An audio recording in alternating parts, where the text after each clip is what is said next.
¿qué es lo que ustedes ven que tengo ahora en mis manos? Un billete de 100, ¿no es cierto? Sí. Hoy, bueno, no alcanza para muchas cosas, pero todavía alcanza, ¿no? Para una manada y unas galletitas, ¿sí? Este billete de 100, si tú lo miras de lejos, parecería que es un billete que está bien, un billete que no tiene ningún tipo de problema. Vos ves de lejos y dices, mirá qué bueno que el pastor tenga un billete de 100.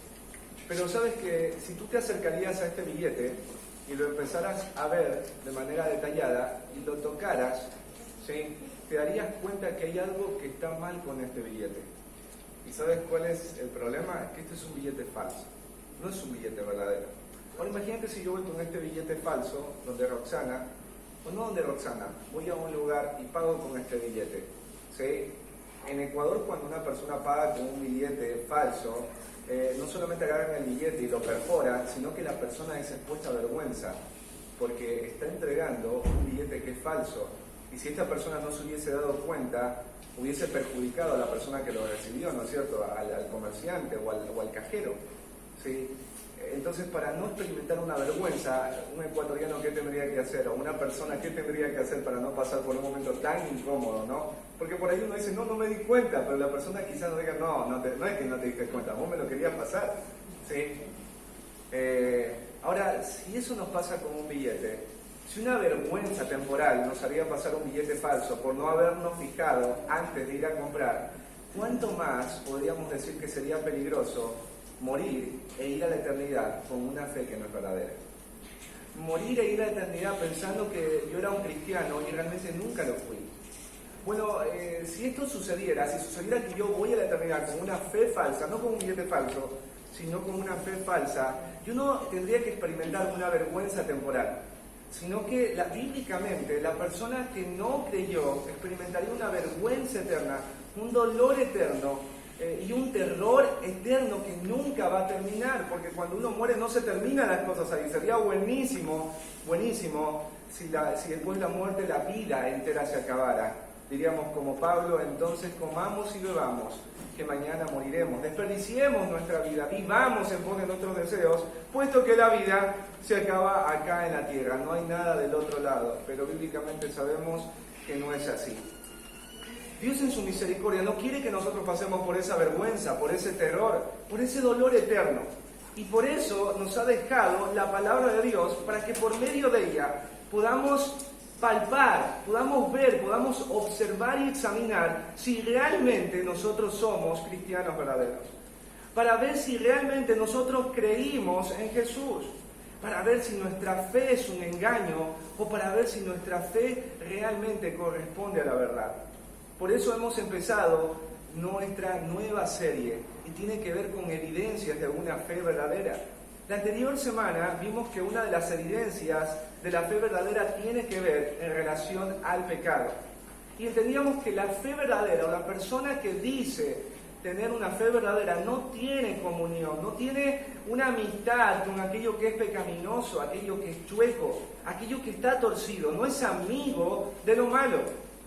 También entendíamos que una fe verdadera reconoce de su pecado, reconoce su condición, no lo oculta, no busca esconderlo de las demás personas, no se engaña a sí mismo diciéndose que es bueno y que ha hecho las cosas bien, porque quien no tiene la fe verdadera piensa que está bien, piensa que es bueno, piensa que es justo y no entiende que es débil, no entiende que su carne está sujeta a error. No entiende que tiene debilidades, que tiene defectos, pero el que tiene fe verdadera reconoce que es débil, reconoce que es pecador. Veíamos también que una fe verdadera tiene que ver con confesar el pecado, y yo les hablaba de mi perrita, la Preciosa, que era una perrita bien fea, pero yo para subirle la autoestima le había puesto Preciosa. Y la idea era que nosotros muchas veces estamos pecando, pero no decimos que eso que estamos haciendo es pecado, le ponemos nombres bonitos. Y veíamos que el avaro no reconoce que es avaro, simplemente dice que tiene un espíritu de progreso. La persona que es mentirosa y le miente a otros, no dice que es mentiroso, sino que dice yo encubro la verdad porque yo le haría dolor o daño a la persona si se lo digo. Entonces es un bien lo que estoy haciendo. Pero la fe verdadera no te lleva a ocultar el pecado, sino a exponerlo, a llamarle el pecado por nombre, según lo que Dios ha dicho, pero también a hablarlo públicamente, a no quedártelo para ti solo, sino a exponerlo en la congregación para que también seas ayudado. Y veíamos por último que la fe verdadera no practica el pecado. La persona que cree puede ocasionalmente, accidentalmente caer en pecado, pero no practica, no es un hábito el hacer lo malo, el pensar lo malo, el desear lo malo, el comportarse de manera mala o injusta. Por eso hacíamos la pregunta, ¿cómo está tu fe en relación al pecado? ¿Lo confiesas? ¿Lo reconoces? ¿Lo practicas? Esa es una buena pregunta. Pero hoy vamos a ir otra vez a la primera carta de Juan y vamos a ver otra evidencia que nos ayuda a reconocer si nuestra fe realmente es verdadera o nuestra fe no es verdadera, si somos creyentes o no somos creyentes, si somos cristianos o somos anticristianos o anticristos, ¿sí?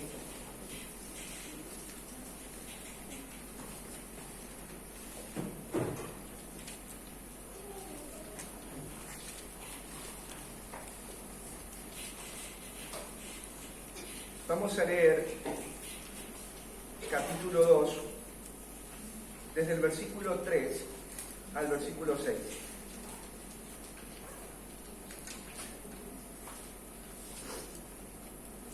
Y en esto sabemos que nosotros le conocemos, si guardamos sus mandamientos. El que dice, yo le conozco, y no guarda sus mandamientos, el tal es mentiroso, y la verdad no está en él. Pero el que guarda su palabra, en este verdaderamente el amor de Dios se ha perfeccionado. Por esto sabemos que estamos en él. El que dice que permanece en él debe andar como él anduvo. Aquí Juan empieza el versículo 3 diciendo, en esto sabemos. La palabra saber tiene que ver con conocer o tener conocimientos de algo, pero este conocimiento de algo adquirido a través de la observación o los sentidos. Por ejemplo, si yo quiero saber si la fruta que está en el árbol está madura, ¿qué tendría que hacer para saber si la fruta está madura? Tendría que observar el color. Si yo me pregunto, ¿cómo hago para saber si la fruta del árbol, que es de color amarilla y que parece madura, está dulce? ¿Qué tengo que hacer? Arrancar el fruto del árbol y partirlo. Eso es la palabra conocer de una manera figurativa. Es entender algo acerca de algo, pero a través de los sentidos, de una manera experimental. Cuando uno se pone a pensar en el tema de la fe, hay personas que piensan que es imposible determinar si uno es salvo. Hay personas que piensan que es muy difícil ver si una persona ha creído o no ha creído. Pero aquí dice que nosotros podemos saberlo. Y cuando hablo de saber, hablo de algo que no es difícil. Por ejemplo, si tú quieres saber si estás sano, ¿qué tendrías que hacer? Tendrías que ir a un médico. Yo, por ejemplo, un día quise saber si estaba bien y tuve que irme a 11 al hospital, tuve que sacar un turno, salí a las 4 de la mañana, me dieron una orden con el médico general. Después tuve que ir con el médico general me dio una lista de exámenes que tengo que hacerme, después tuve que ir a hacer un turno para sacarme para sacar sangre y hacerme todos los análisis, después tenía que sacar otro turno para volver otra vez al médico general, y después el médico general tenía que revisar todos los exámenes y hacerme una derivación a diferentes especialidades, y para eso tenía que sacar turno ya no con un médico, sino con muchos médicos. Entonces era todo un trámite poder saber si yo realmente estoy sano. Pero para saber si uno ha creído verdaderamente, no tiene que haber tanto alboroto, no hay tanto drama en esto. Es algo sumamente sencillo y que hoy mismo lo puedes hacer, o en esta semana lo puedes saber. Y ahí dice Juan, y en esto sabemos. podemos conocer de manera experimental y práctica algo. Y dice ahí, ¿qué cosa? Que nosotros le conocemos. La palabra conocer no tiene que ver con lo que tú sabes acerca de alguien, o lo que tú sabes acerca de lo que ese alguien hizo. Tiene que ver con una relación íntima, tiene que ver con una relación profunda, tiene que ver con una cercanía. Por ejemplo, yo voy a poner a un artista, a ponerle Celia Cruz, ya no existe ella, vamos a poner otro, Justin Bieber, todavía le existe. Y vamos a decir que yo soy un súper fan de Justin Bieber. Yo he seguido a Justin Bieber desde que él apareció en el mundo del espectáculo y he ido a todos sus conciertos y he leído todas sus biografías y he visto todos sus videos y visito todos los días su página de Facebook, su Twitter, su Instagram. Me parezco a Justin Bieber, o sea, sé todo, absolutamente todo de Justin Bieber. Así que un día él hace un concierto acá en Argentina. Entonces, como yo conozco todo de Justin Bieber, me voy al guardia de seguridad y le digo, mirá, yo soy alguien que conoce a Justin Bieber desde que él tiene 13 años. Así que yo te pido por favor que me dejes entrar porque yo quiero ir y hablar con Justin Bieber. Entonces esta persona empieza a escucharme y bueno, dice, ¡wow! Sabes un montón de Justin Bieber, cosas que nadie yo veo que sabe, ¿sí? Entonces dice, bueno, vamos a ver, vamos a llevarte donde Justin Bieber, ¿no? Entonces a mí me agarran y me llevan donde Justin Bieber y él abre la puerta y me dice, mirá, conoces mucho de mí, pero yo no te conozco. Yo no tengo una relación contigo. Este es el concepto. El concepto de conocer no es el que habla acá Juan. Tiene que ver con ese conocimiento basado en una relación. Yo conozco todo lo que ha hecho Justin Bieber, yo conozco quién es Justin Bieber, pero yo no tengo una relación con Justin Bieber. Eso no es la palabra conocer. Conocer tiene que ver una relación cercana, una amistad, una familiaridad, una cercanía. Entonces acá dice, en esto nosotros podemos conocer de manera simple que nosotros tenemos una relación cercana con Cristo, que nosotros somos familiares de Cristo, que nosotros tenemos comunión con Cristo. ¿Podemos saber eso? Sí, lo podemos saber. ¿De qué manera lo podemos conocer? Y aquí viene la descripción de la evidencia de una verdadera fe. Habíamos visto que era en relación al pecado y ahora vamos a ver que tiene que ver en relación a la palabra. Entonces, la fe verdadera, una de las evidencias de que alguien sí conoce a Jesús, de que alguien sí tiene una relación con Jesús, de que alguien sí pertenece a Jesús, es la obediencia a la palabra, la obediencia a la verdad, ¿sí? Por eso dice, si guardamos sus mandamientos. Aquí es una cláusula condicional. O sea, nosotros le conocemos si guardamos sus mandamientos. Si no guardamos sus mandamientos, entonces no le conocemos. Es sumamente sencillo. El sentido de la palabra, acá, guardar, porque uno decía, ¿qué significa guardar? Yo te digo, guárdame esto, pues bueno, agarro esto y lo guardo, no tengo mi bolsillo. Pero aquí la palabra guardar no tiene que ver con custodiar, no tiene que ver con atesorar, que también es uno de los significados. Aquí la palabra guardar tiene que ver con observar y tiene que ver con cumplir. Esas son las dos palabras, observar y cumplir. ¿Qué es lo que ellos deben observar y cumplir? Y aquí dice la palabra mandamientos. ¿Qué es mandamientos? Bueno, la palabra mandamientos tiene que ver con una orden o una instrucción dicha de manera oral o de manera escrita. Eso es un mandamiento. Algo que alguien escribió o algo que alguien dijo y lo dijo o lo escribió a manera de orden. Eso es un mandamiento. Pero aquí no habla de mandamientos de hombres, aquí dice sus mandamientos. Entonces la idea del apóstol Juan es la siguiente, y es algo que tú y yo tenemos que entender en esta hora de la mañana. Nosotros hoy podemos conocer, la iglesia de Parque del Lugar hoy puede conocer, tú hoy puedes conocer si realmente tienes una relación con Cristo, si realmente tu fe es verdadera. ¿Cómo lo puedes saber? Si tú estás mirando lo que Jesús dijo, lo que Jesús ordenó, pero si lo estás cumpliendo. Ese es el sentido de la verdadera fe. La fe verdadera hace eso. La fe verdadera toma en cuenta los dichos de Jesús, las instrucciones de Jesús.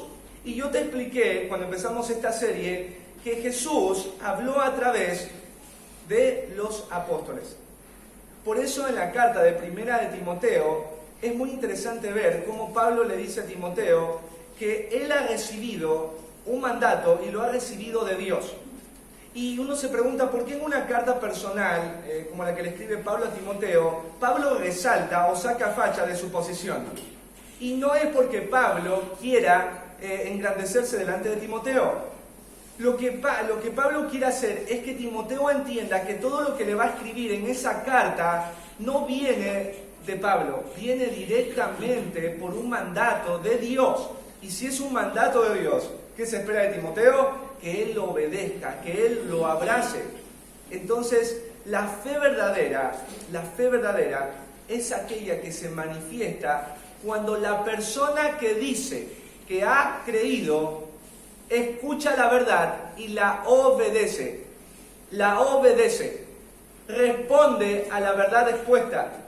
Responde a la orden dada. No se rebela. Segundo, la fe verdadera obviamente no desobedece la palabra. No desobedece la palabra. Vamos a ir al versículo. En el versículo 4 dice, el que dice. Y me llama mucho la atención esto del que dice. Porque en ese tiempo habían maestros que eran conocidos como los iluminados o los gnósticos, ¿sí? Y estas personas decían tener una revelación más alta que la revelación que tenían los apóstoles. Que ellos eran un grupo selecto de personas que entendían el concepto de la divinidad de una manera que otros, simples mortales, no lo podían hacer.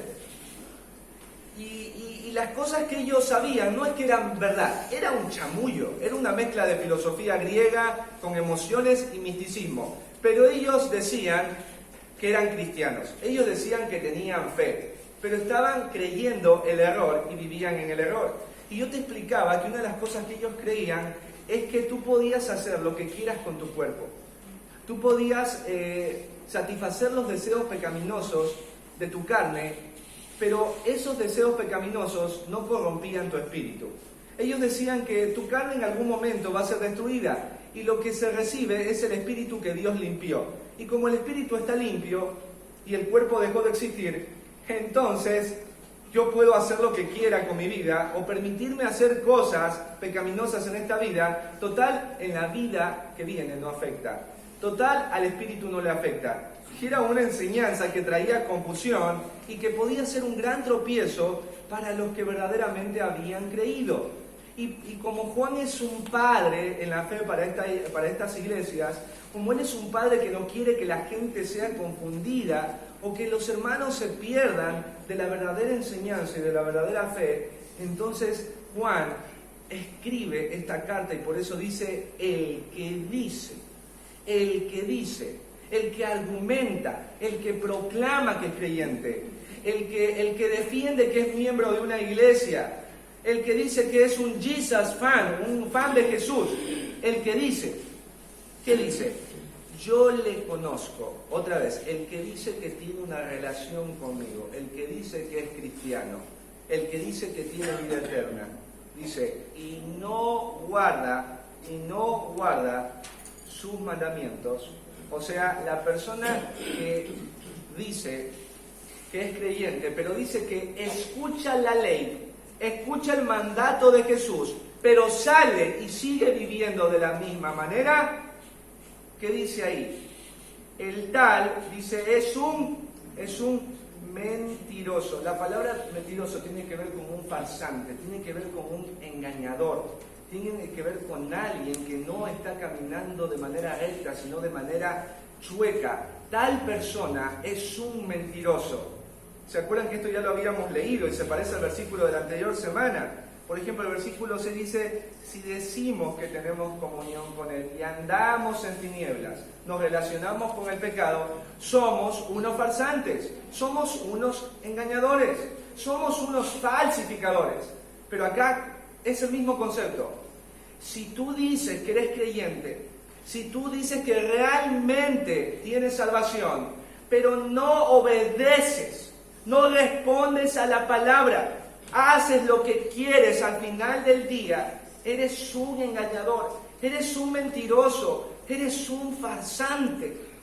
Dice acá, no Diego, lo dice acá Dios a través del apóstol Juan. Y agrega algo, no solamente es un farsante, un mentiroso y un engañador, porque a veces uno puede caer como creyente en la mentira o en el engaño y eso es pecado y uno se arrepiente. Pero va a agregar acá algo y dice que la verdad no está en él. La verdad no está en él. Cuando tú ves la palabra verdad, la palabra griega ateleia, tiene que ver con el concepto del evangelio y la vida eterna.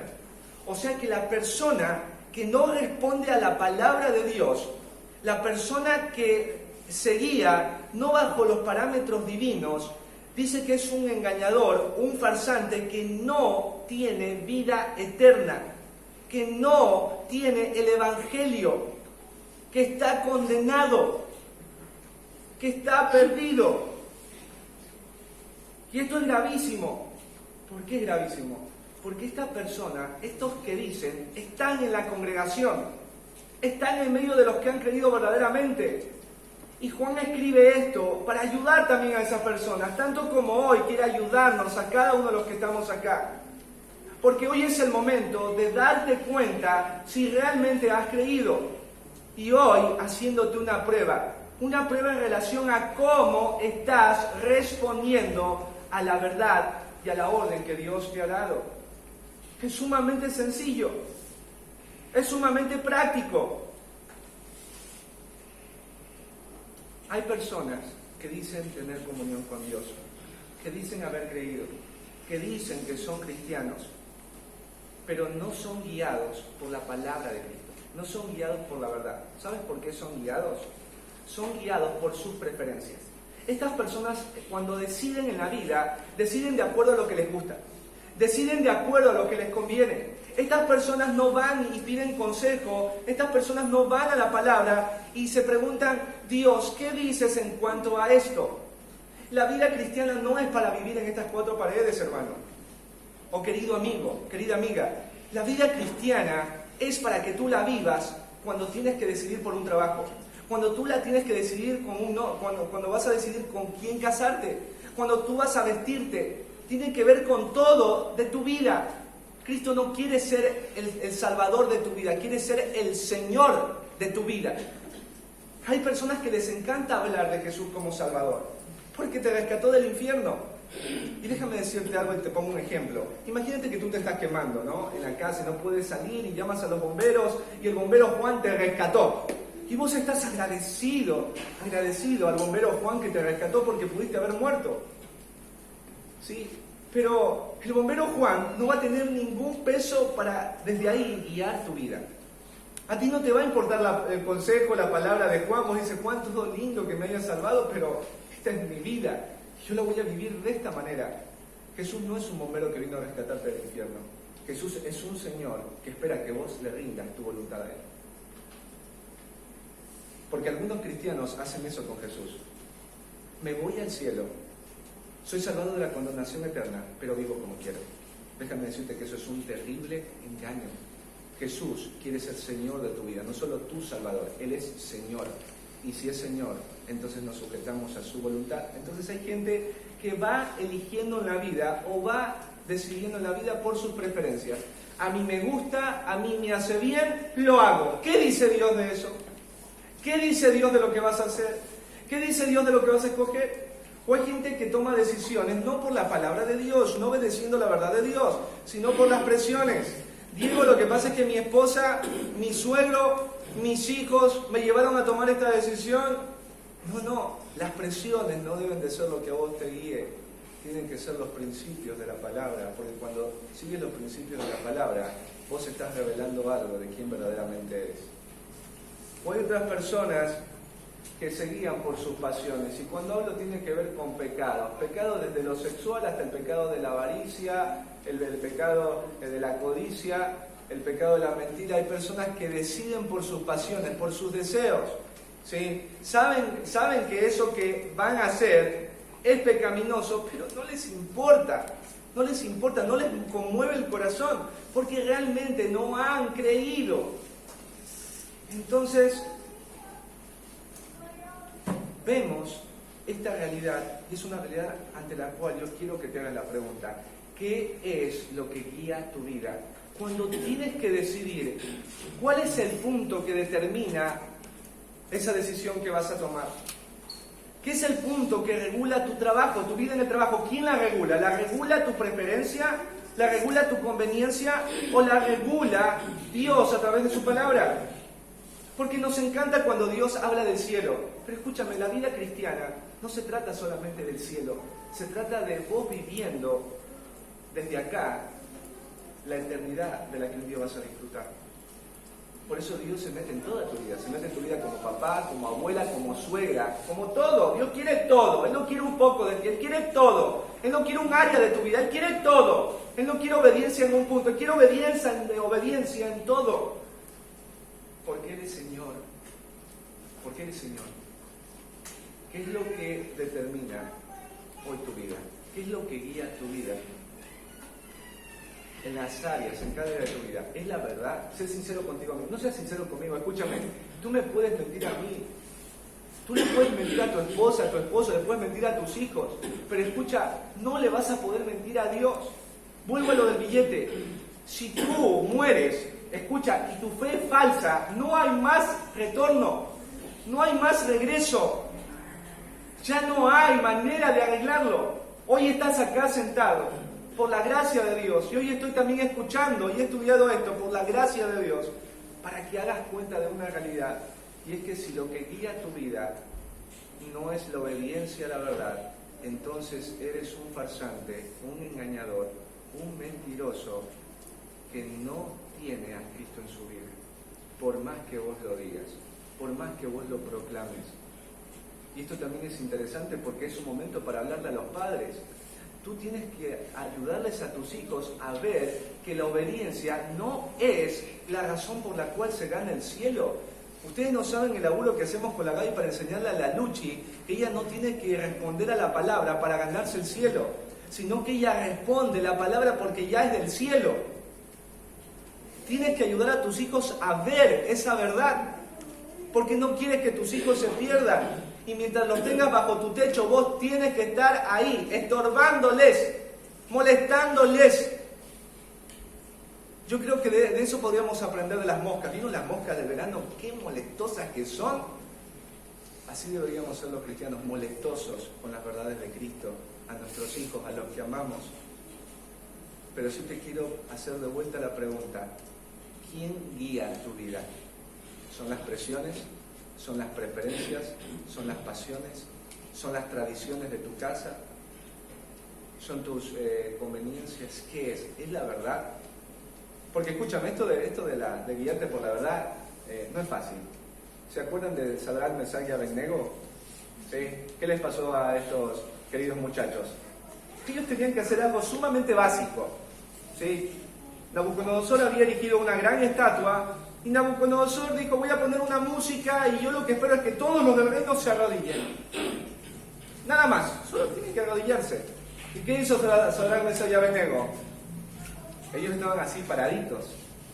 Ellos no se iban a arrodillar ante una estatua porque sabían que era el Dios verdadero.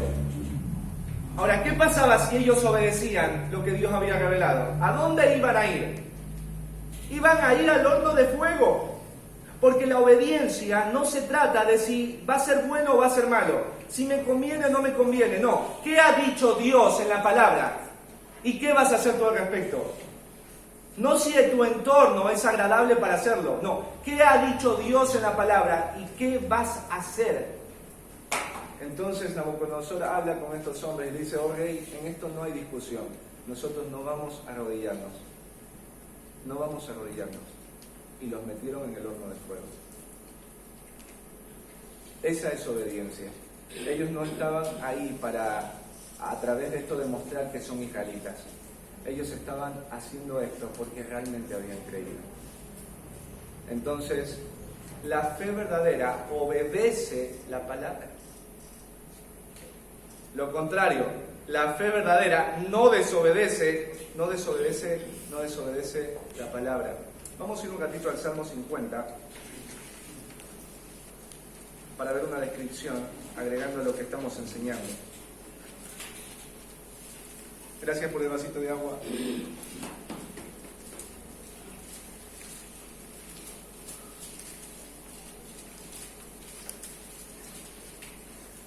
Salmo 50.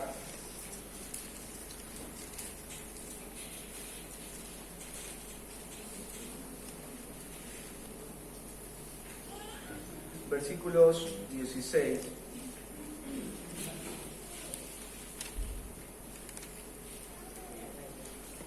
al 20, dice: pero al malo dijo Dios, ¿qué tienes tú que hablar de mis leyes?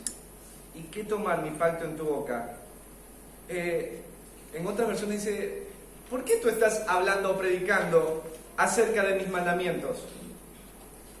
¿Cómo osas hablar acerca de mi pacto? Esa es la pregunta.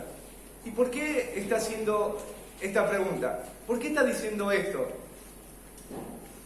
Y el versículo 17 en adelante nos responde. Dice: pues tú aborreces la corrección. A ti no te gusta que la gente te amoneste. A ti no te gusta que la gente te corrija. A ti no te gusta que la gente te reprenda. A ti no te gusta que la gente te diga, los justos te digan que estás mal. Dice: aborreces la corrección, no te gusta lo ordenado. Dice: y echas a tu espalda mis palabras. Habla de mis palabras, pero no te importan mis palabras. No te importan mis palabras. Las echas a tus espaldas o le das las espaldas. No te importan mis palabras.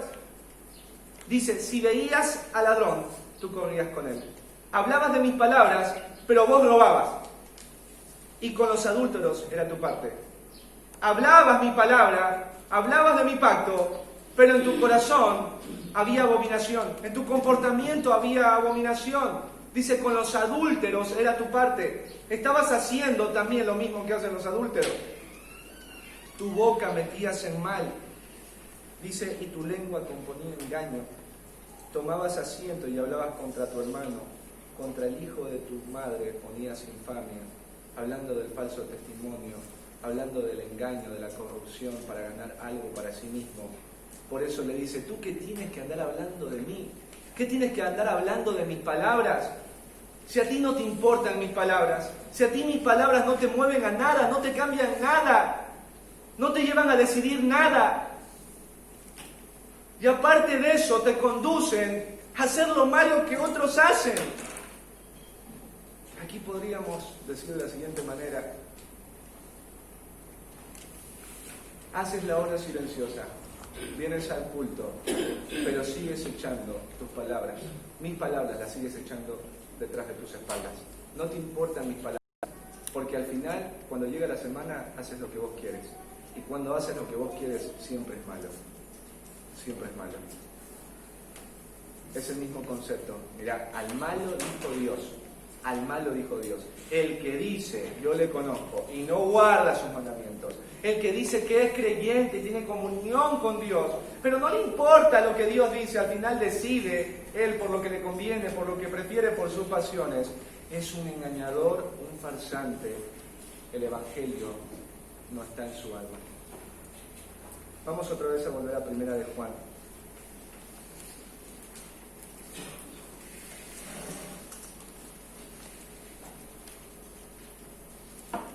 El versículo 5 dice: pero el que guarda su palabra, el que la observa y la obedece, dice, en esta persona ha pasado algo. Dice: verdaderamente el amor de Dios se ha perfeccionado. Por esto sabemos que estamos en Él. Mirá qué interesante. Dice: por esta razón sabemos que estamos en Él, o que hay una comunión o una relación con Él. ¿Con quién? ¿Quién es ese Él? Con Dios, con Cristo. ¿Cómo lo podemos saber? El que guarda su palabra. Pero agrega un concepto ahí, Juan, dice: en este verdaderamente el amor de Dios se ha manifestado o se ha perfeccionado. ¿Qué significa esto de perfeccionado? Bueno, esto no tiene que ver en que yo necesito obedecer para que el amor de Dios sea perfecto o para que el amor de Dios sea un poquito más grande. El amor de Dios siempre es pleno. La Biblia dice que Dios ha derramado su amor en los creyentes de manera plena. Entonces, el concepto es el siguiente: que la persona que obedece la verdad manifiesta o exterioriza o proclama o evidencia que todo el amor de Dios ya ha sido derramado en su vida. O sea, cuando tú estás obedeciendo la verdad de Dios, es una evidencia de que Dios ya ha derramado su amor en tu corazón. ¿Y qué significa esto de derramar su amor? Nosotros por naturaleza, Romanos dice capítulo 3, que nosotros estábamos muertos en delitos y pecados. Efesios y Romanos 3 dice que no había nada bueno en nosotros, ni una cosa buena. Estábamos totalmente depravados. En nosotros no había amor hacia Dios. Pero dice acá, mira lo que dice. Dice que Dios ha derramado amor en nosotros. Amor de Dios, el amor ágape, el amor perfecto. Y dice que cuando este amor perfecto es derramado en el creyente va a empezar a amar a Dios. A amar a Dios. O sea, Dios derrama amor en ti para que ese amor te lleve a amarlo a Él. Lo repito, Dios derrama amor en ti, si eres creyente, para con ese amor amarlo a Él. Por eso Jesús dijo: si ustedes me aman, guarden mis mandamientos. El que no guarda mis mandamientos no me ama. No me ama. Entonces, si tú no estás guiándote bajo el consejo de Dios, si tú echas tras tus espaldas lo que Dios ha dicho, si lo que guía tu vida son tus preferencias, tus presiones, tus pasiones, si el amor de Dios no ha sido derramado en ti, y como no ha sido derramado en ti, entonces no hay amor hacia Dios. Y la forma de demostrar el amor a Dios, ¿cómo es? Obedeciendo su verdad. Veamos una historia, mira, en el Antiguo Testamento. Vamos a Primera de Samuel.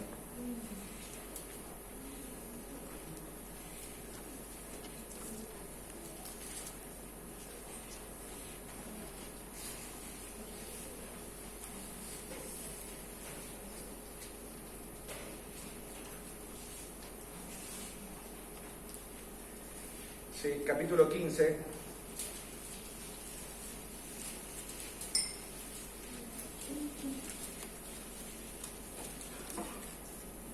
Sí, capítulo 15. Y bueno, aquí un poquito de contexto. Dios había puesto como rey ¿a quién? A Saúl. Saúl era rey. Y obviamente Saúl era rey, pero el rey que estaba por encima de él era Dios. Así que Dios le dio una orden al rey Saúl, ¿sí? El versículo 1 dice: Jehová me envió a que te ungiese por rey sobre su pueblo Israel. Ahora pues, estate atento a las palabras de Jehová. Cuando le dice estate atento, le dice: mira, Dios te va a dar una orden en este momento. Ponte pilas, atiende lo que te voy a decir. Así ha dicho Jehová de los ejércitos. Dice: yo castigaré lo que hizo Amalek a Israel al oponérsele en el camino cuando subía de Egipto. Versículo 3. Ve pues y hiere a Amalek y destruye todo lo que tiene, y no te apiades de él. Mata a hombres, mujeres, niños y aun los de pecho, vacas, ovejas, camellos y asnos. Esta fue la orden, una orden sumamente difícil, una orden sumamente complicada y una orden que se esperaba que el rey Saúl la hiciese. Entonces, ¿qué pasó? Saúl fue a la ciudad, pero algo sucedió. Versículo 9. Acuérdate que era lo que tenía que hacer. Tenía que destruir todo. ¿Qué es todo? Todo. ¿Sí? ¿Tenía que guardarse algo? No, todo. Porque era todo lo que tenía que destruir. Versículo 9 dice: y Saúl y el pueblo perdonaron a Gad y a lo mejor de las ovejas y del ganado mayor, de los animales engordados, de los carneros y de todo lo bueno, y no lo quisieron destruir. Mas todo lo que era vil y menospreciable destruyeron. O sea, en otras palabras, todo lo que a ellos les servía, no, eso no lo destruya, flaco, no, nos lo llevamos. ¿Y todo lo que es hijito para que sirve? No, mátalo. ¿Sí? Hicieron así. ¿Cumplieron la instrucción de Dios? No, porque Dios dijo todo. Versículo 11. Mira lo que dice Dios. Me pesa haber puesto por rey a Saúl, porque se ha vuelto de en pos de mí. O sea, ya no está caminando conmigo, ya no me sigue, ya no soy yo su objetivo. Y no ha cumplido, ¿qué cosa?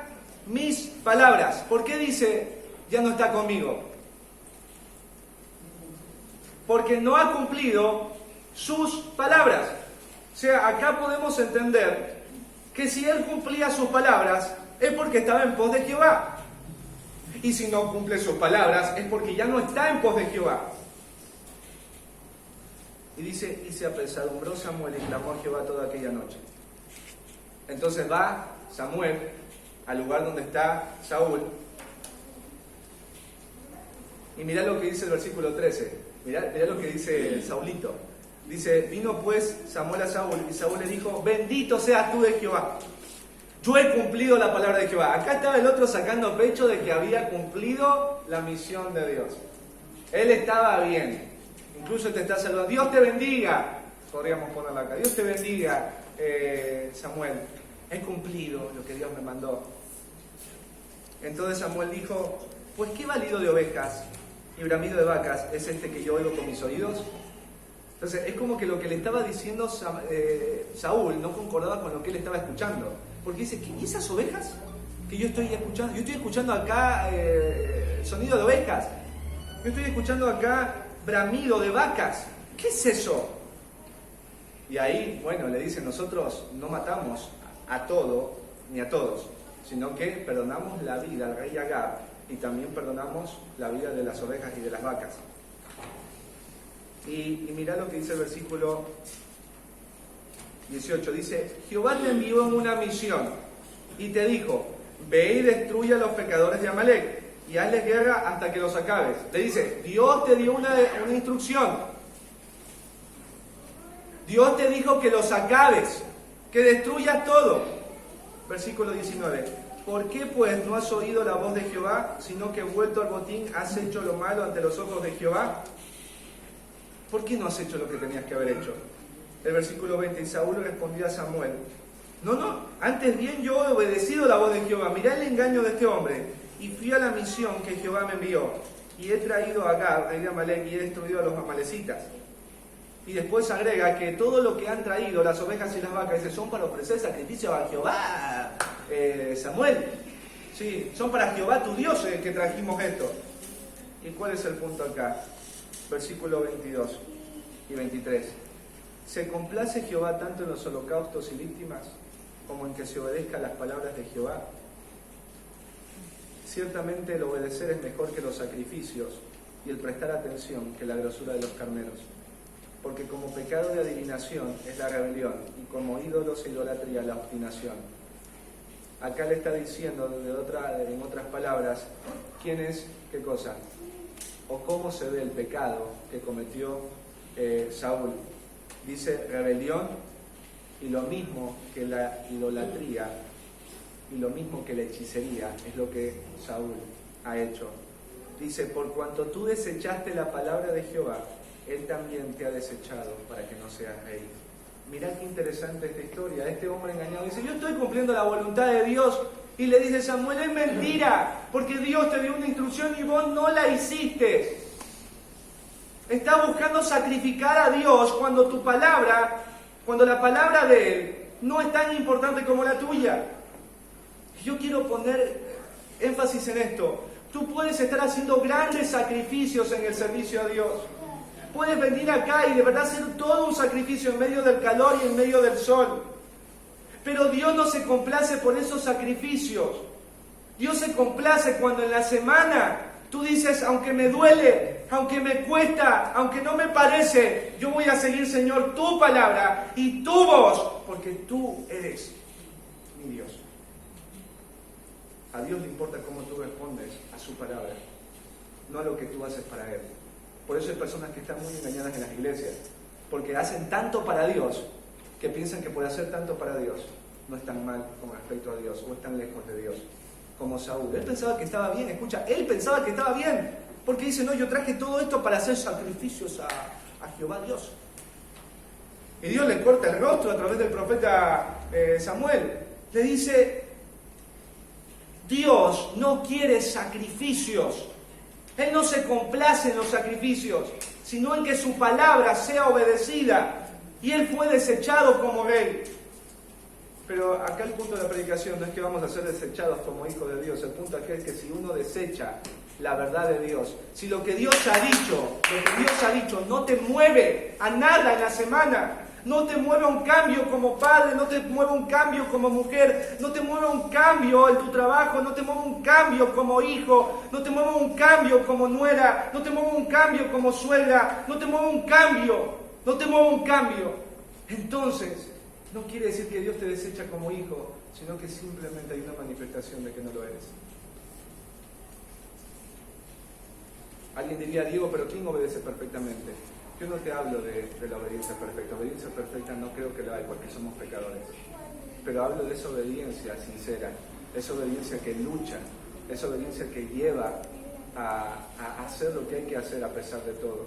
Y vamos otra vez a volver a la primera de Juan, para terminar.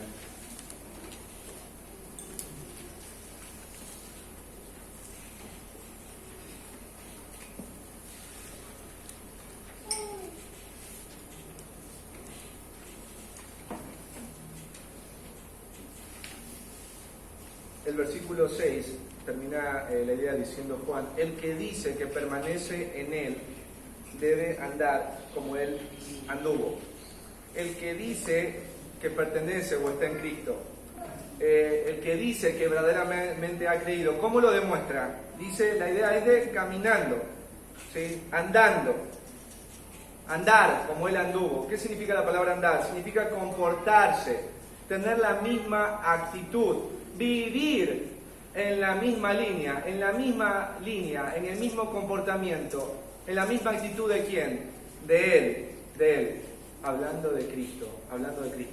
O sea, quien dice que ha creído en Cristo tiene que andar y caminar y actuar como Cristo mismo actuó y se comportó. Y la mejor manera de ver cómo anduvo Cristo y se comportó y cómo vivió tiene que ver en cuando Él se hizo hombre acá en la tierra. Cómo Él se sujetó, siendo hombre, a toda la voluntad del Padre. Por ejemplo, en Getsemaní, vamos un ratito a Mateo.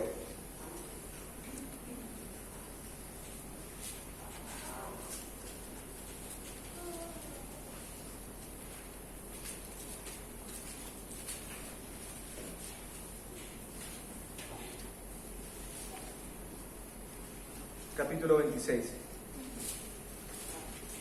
A Jesús lo vienen a buscar esta multitud con palos, con antorchas para arrestarlo. Y ahí están los discípulos.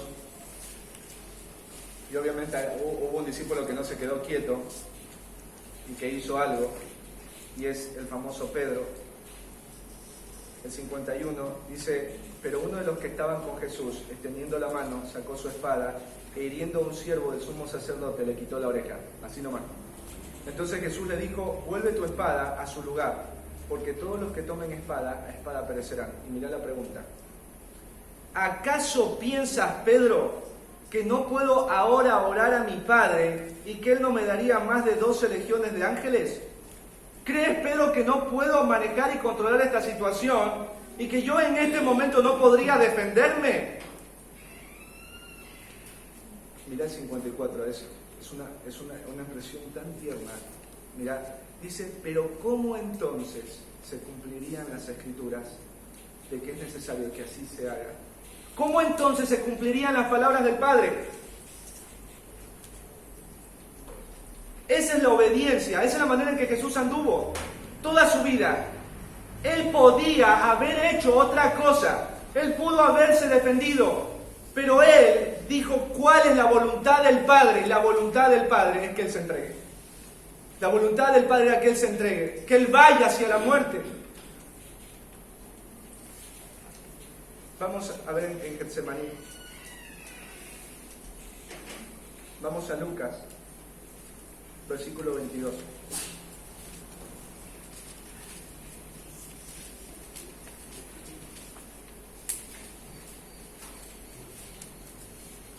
capítulo 22, versículo 42. Leamos desde el 41. Y dice, y él se apartó de ellos a distancia como de un tiro de piedra, y puesto de rodillas oró, diciendo, Padre, si quieres pasa de mí esta copa, pero no se haga mi voluntad, sino la tuya. No se haga mi voluntad, sino la tuya. Esta es la manera en la que Cristo anduvo. Si vos revisas los evangelios, Jesús nunca hizo algo, nunca dijo algo que no estuviera en sintonía con la voluntad del Padre. Antes de hacer algo, antes de decir algo, Jesús le preguntaba al Padre si estaba de acuerdo con eso, si él quería hacerlo de esa manera, y Jesús simplemente lo hacía. La pregunta es ¿por qué Jesús lo hacía? ¿Jesús obedecía porque si no obedecía no iba a volver al trono? ¿Jesús obedecía porque si él no obedecía iba a ser dejado en la condenación eterna? ¿Por qué obedecía Jesús? ¿Por qué válido hacernos esa pregunta? ¿Por qué obedecía Jesús? Y no es que todo lo que te estoy diciendo es verdad. No es que si él obedecía iba a volver al trono. No es que si él obedecía o desobedecía iba a ser dejado de lado por el Padre. Eso nunca iba a suceder. Pero ¿por qué obedecía Jesús? ¿Sabes por qué obedecía Jesús? Porque él amaba al Padre. Él amaba al Padre. ¿Sabes por qué obedeces?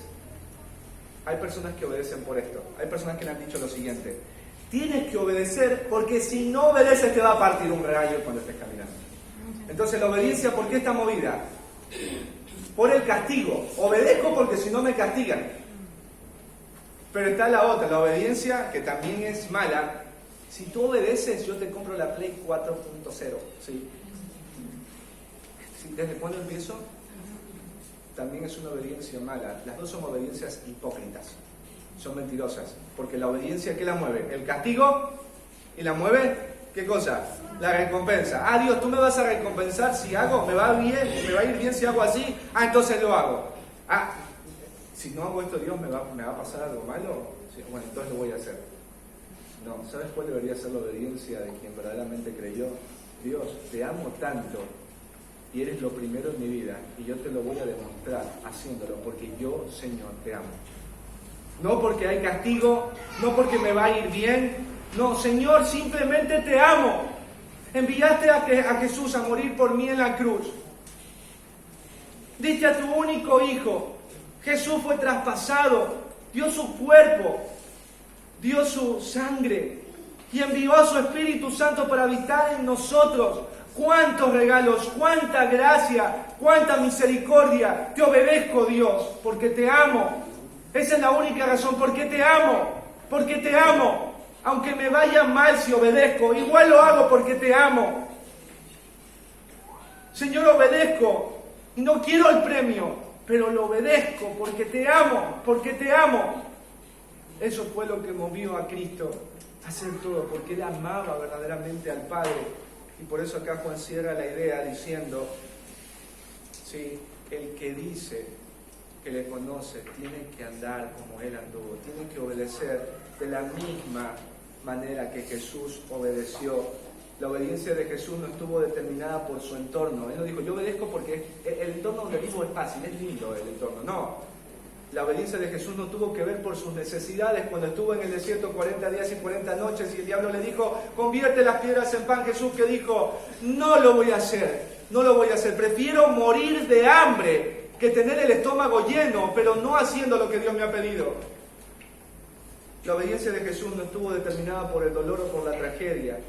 La obediencia de Jesús no estuvo determinada por las presiones de sus hermanos, por las presiones de sus discípulos. En su momento Pedro le dijo, ten compasión de ti mismo, ¿cómo vas a morir Jesús en una cruz? Y Jesús le dijo, apártate de mí, Satanás. Porque la obediencia de Jesús no estaba determinada por las presiones de su familia, del pueblo. Cuando el pueblo ahí, mientras estaba crucificado, le decía, desciende de la cruz y creeremos en ti. Él no lo hizo.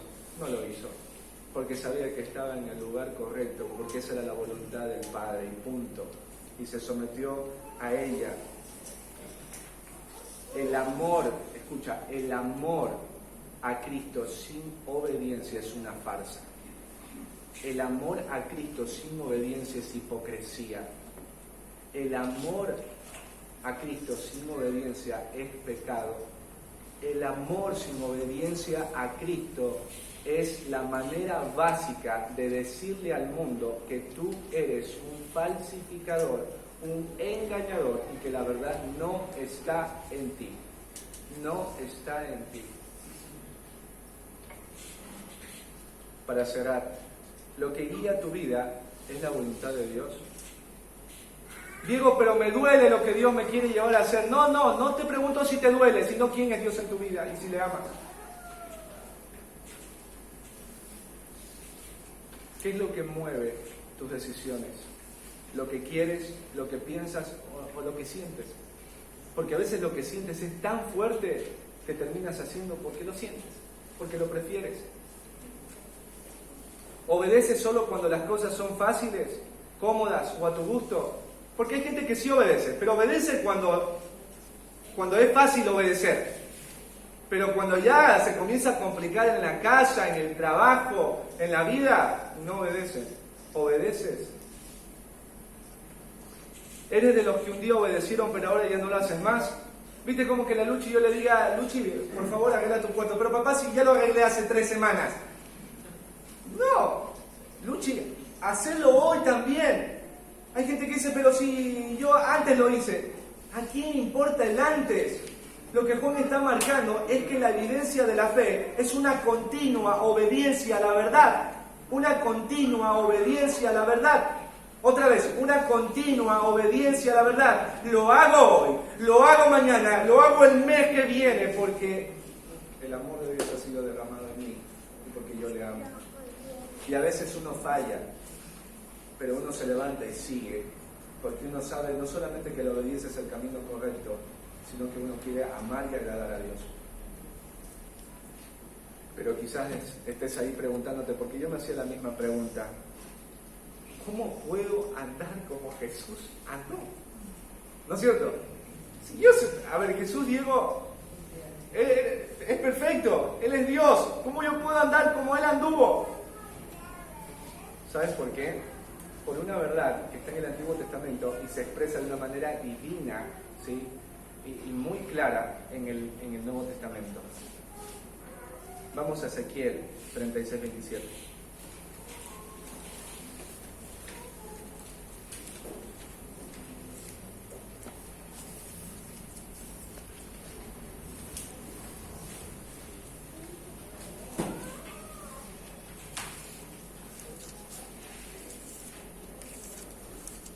Mira lo que dice: y pondré dentro de vosotros mi espíritu. Dice, y haré, ¿qué va a hacer al poner el Espíritu Dios? Y haré que andéis, que caminéis en mis estatutos, y guardéis mis preceptos, y los pongáis por obra. Mira esta promesa que un día le hace al pueblo de Israel y que nosotros ya estamos disfrutando de eso. Pondré mi espíritu en ustedes, y cuando lo ponga, ustedes me obedecerán. Ustedes responderán a mi palabra. El corazón de piedra que tienen, dice el versículo de arriba, yo lo convertiré en un corazón de carne. ¿Sabes por qué nosotros podemos obedecer como Cristo obedeció? Porque el Espíritu Santo ha sido puesto en nosotros, los que hemos creído. Si tú has creído, tienes toda la gracia para obedecer de la misma manera que Jesús obedeció. Y esto está buenísimo, porque cuando te cueste obedecer, cuando te encuentres a punto de tomar una decisión y estén las presiones, y estén las preferencias, y estén las pasiones, quiero animarte, querido amigo, querido creyente, que ya el Espíritu Santo está dentro tuyo. Y si está dentro tuyo, entonces Él ha cambiado tu corazón. Y si Él ha cambiado tu corazón, entonces te va a ayudar a caminar de la misma manera que Jesús caminó. Y vas a obedecer cuando sea difícil, y vas a obedecer cuando sea incómodo, y vas a obedecer aun cuando haya pérdida, lo vas a hacer, porque el Espíritu de Cristo mora en ti. Y mira lo que dice Romanos 8, dice, el Espíritu que levantó a Cristo de los muertos. ¿Qué se utilizaría para levantar a Dios de los muertos? Y bueno, a Dios mismo. Lo que levantó a Dios, la fuerza que levantó a Dios de los muertos, es la fuerza que hoy el Espíritu Santo nos da, porque Él vive dentro de nosotros. Entonces quiero que te vayas animado acá, si eres creyente, a entender que si estás luchándole para obedecer, Dios ya te ha dado el recurso para hacerlo y es su santa persona. Es su santa persona. Pero también te quiero hacer esta pregunta. Si tú estás echando a las espaldas, si no te importa la verdad, si sales de acá y sigues viviendo de la misma manera, entonces te quiero animar a hacer algo.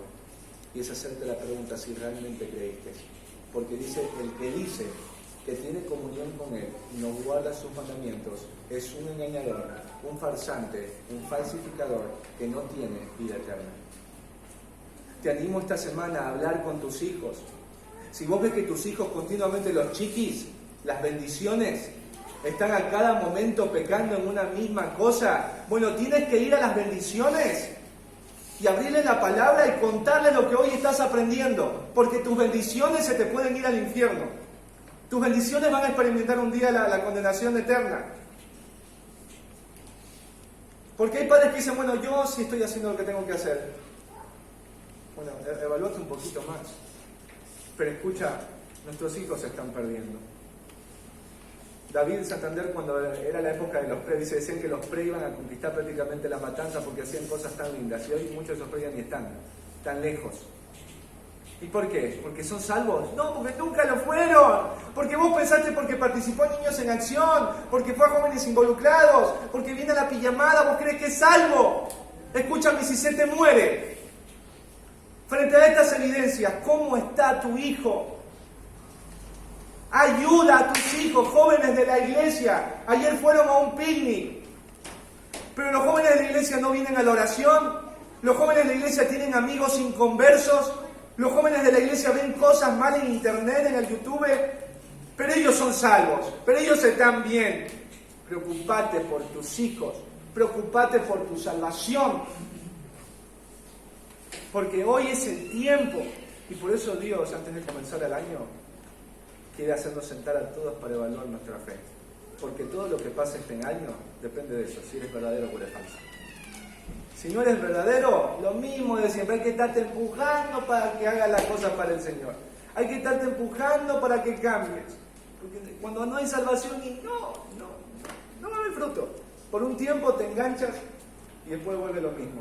Pero cuando hay salvación, hay crecimiento, hay desarrollo, hay avance. Y Dios quiere que avancemos todos. La Biblia dice que Él no quiere que nadie se pierda, nadie se pierda. Quizás había un hermano que había comentado y dice, Diego, parece como que estás predicándole como que todos son inconversos. ¿Sí? Y realmente no creo que sea ese el sentido solamente, porque se describe quién es un inconverso. Pero si tú eres un creyente, te animo a seguir obedeciendo al Señor en lo que tienes que obedecer. No porque vas a recibir una recompensa o un castigo, sino como una muestra de tu amor a Él, que es la causa de que Él ha derramado su amor en tu vida a través de su Espíritu. Amén. Así que vamos a ponernos de pie.